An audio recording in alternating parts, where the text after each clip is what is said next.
যাত্রী, আমার কবিতার নাম ডিজাইন অফ টাইম। সকালে কাঁচা বাজারে গিয়ে আমি টমেটো হয়ে গেছি। গোমদারি কামাতে গেছি, কিন্তু ফিরছি শেভ না করে। গিয়েছি মহাসড়কের উঁচু মসজিদে। উজু করার পর আবিষ্কার করি আমি মৃত। সুষমায়ের গায়ে কালো পিঁপড়ে, শুধু একটা মিষ্টি পানির জন্য চলে গেছি দূরের টং দোকানে। চুরুটির আগুনে আর হতাশা নেই, চাট আমাকেও ব্রিটিশ ব্রিটিশ গন্ধ। দুপুরে আমি ঘরে পৌঁছাতে পারি নাই। দম ধরে আমার জন্য অপেক্ষা করছে।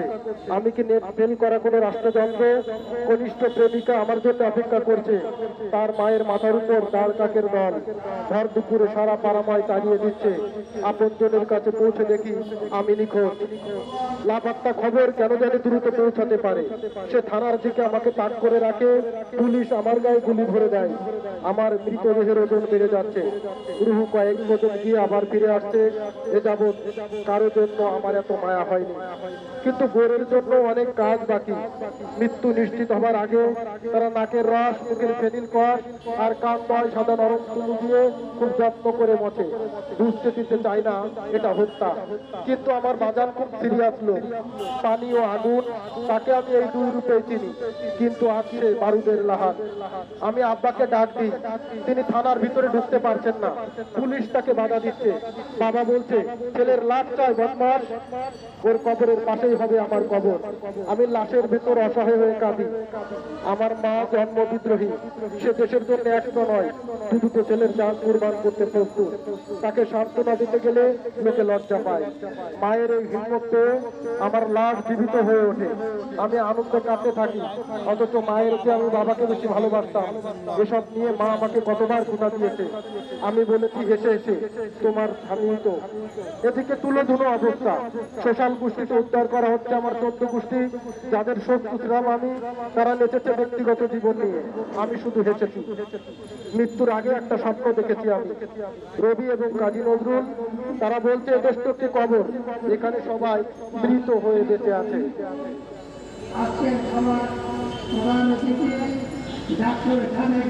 তুমুল রাষ্ট্রদত্ত সময়ে আমার মুখ থেকে একটি সুন্দর ছুড়ে মাছ বের হয়ে গেল আর বলল, সত্য দেখি সুন্দর, তা যদি কেউ একবার বুঝে ফেলে, মৃত্যুর মুখ থেকে তাকে আর কেউ ফেরায়। কিন্তু এ কি, আমার মুখে হাসির জানালা। পুলিশগুলোর হাঁটু থরথর করে কাঁপছে, তাদের জান বুঝি হাইজ্যাক হওয়ার অবস্থা। আমি দেখি পাগলাগারে বেজরা পাউন্ড, কারাগারে নাজিম হিকমত। আমাকে তারা বলছে, তুমি মৌমাছি, স্বাধীনতা বলে কিছু নেই পাগল, এটা একটা খোয়াব ও মিথ্যে চৌকাট। এর লোভে পড়ে তুমি তোমার সুন্দর মৃত্যুকে পিছু ফেলে দিচ্ছ। যারা ভাবে মৃত্যু মানেই সব শেষ, তাদের তো মৃত্যু হয়ে গেছে। তুমি জানো না, মানুষ একবার নয়, বারবার জন্মগ্রহণ করে। এসব কাহিনী কারখানার মধ্যে আমি হাওয়া হয়ে গেলাম। সত্য বলবার অপরাধে যারা আর ভালোবাসবে না আমার, আমি তাদের মুখে চুমু ছুটিয়ে দিলাম। আমি পড়ছি সানাউল্লাহ সাগরে ঘুম হওয়ার আগে। আমার লাল ভাস্কর্যের চেয়ে কৃষকের ঘাম জ্বালানো বুকে চুমু দিতে পছন্দ করি।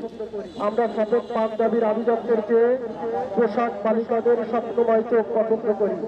আমরা চিৎকারে চিৎকারে বলতে চাই, বিচার বহির্ভূত হত্যা আমরা পছন্দ করি না। আমরা গুম পছন্দ করি না। আমরা সস্তা ভাষণ আর পছন্দ করি না।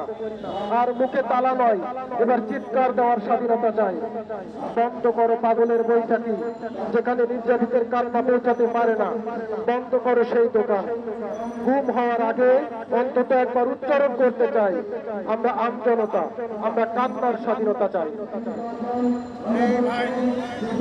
উপর লেখা কবিতা।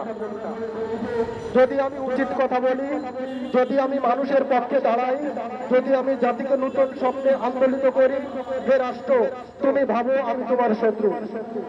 আমাকে ভয় দেখাতে তুমি পেটোয়া পুলিশ পাঠাও। আমার কণ্ঠরোধ পর্যন্ত তখন তুমি চাও নিরাপত্তা আইন করতে। আমাকে হত্যা করতে তখন তুমি ক্রস ফায়ারের নাটক সাজাও। তুমি ভাবো এইভাবে তুমি আমাকে সমূলে উৎপাত করলে। তুমি ভাবো এইভাবে তোমার সীমানা, সংবিধান, পতাকা স্থায়ী হয়। কিন্তু হাই, আমাকে হত্যার মধ্য দিয়ে তুমি এক ভয়ঙ্কর ফাঁদে আটকা পড়ো মূলত। এই ভয়ঙ্কর মৃত্যুপাত থেকে তোমার আর ফেরার পথ নেই। হে রাষ্ট্র, তুমি কি দেখনি সশস্ত্র রাষ্ট্র ভেঙে টুকরো টুকরো হয়ে গেছে? তুমি কি দেখনি শত সহস্র সংবিধান মানুষের পায়ের তলায় প্রতিফলিত হয়েছে? তুমি কি দেখনি শত সহস্র পতাকায় বিক্ষুব্ধ জনতা আগুন দিয়েছে? ভুলে যেও না, তুমি একটি ভাঙ্গা রাষ্ট্রের টুকরা। এ রাষ্ট্র সবে তুমি রাষ্ট্র হয়েছে, তুমি ভেঙে যেতে পারো না। ভুলে যেও না, কবিকে হত্যা করা গেলেও কবির মতবাদকে হত্যা করা যায় না। কবির এক একটি মতবাদ তোমার এই 10টি ক্যান্টনমেন্ট গুড়িয়ে দিতে সক্ষম। হে রাষ্ট্র।